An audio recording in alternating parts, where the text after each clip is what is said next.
Ես թաստեղը պարտողը չեմ, դու չգիտես ես դրանց գլխին ինչ եմ բերելու։ Լավ էլ կանես, ինչի մենակ դրանց, բոլորը թալանչի են դարձել։ Հենա, այն մեր տակի հարևանը, հացին կակա էր ասում, հիմա տեսել ես ինչ մեքենա է քշում։ Հա ոնց չէ, բادرակնգա կեղծ ճպիտը երեսից կեղտա թափվում։ Մամ, մենք քրիստոնյա ազգ ենք, չէ՞։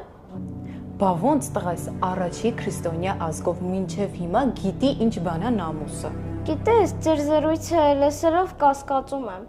Ինչի հետ ինչ էինք խոսում, որ Առաջին հերթին, որ Աստվածաշունչը արհամարվում է մեր ընտանիքում ու հազվադեպ է կարդացվում, երկրորդն էլ Երեմիա 9-րդ գլուխի գրվածի համար։ Դու բնակվում ես խաբեության մեջ, խաբեության պատճառով մերժում են ինձ ճանաչել, ասում է Տերը։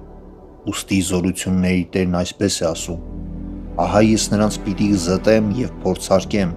որտև ես էլ ինչ անեմ իմ ժողովրդի դստեր մեղքի պատճառով։ Մահաբեր նետ է նրանց լեզուն, խաբեություն է խոսում, իր ընկերոջ հետ բերանով խաղաղություն է խոսում, իսկ իր սրտում նրան դարան է պատրաստում։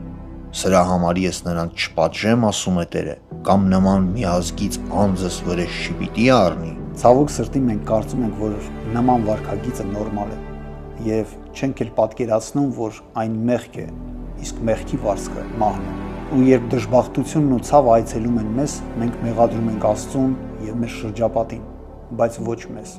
Ով է այն իմաստուն մարդը, որ սա հասկանա, ու որ Տիրոջ բերանը խոսած լինի եւ պատմի այն, թե ինչու է կործանվել երկիրը եւ ավերվել անապատի պես, որտեղից անցնող չկա։ Եվ Տերն ասաց նրա համար, որ թողեցին իմ օրենքը, որ ես դրել էի նրանց առաջ, եւ իմ ձայնը չլսեցին ու նրանով չընթացան, այլ գնացին իրենց սրտի կամակորության հետևից եւ բաղաղների հետևից, ինչպես որ իրենց հայրերը սովորեցրել էին իրենց։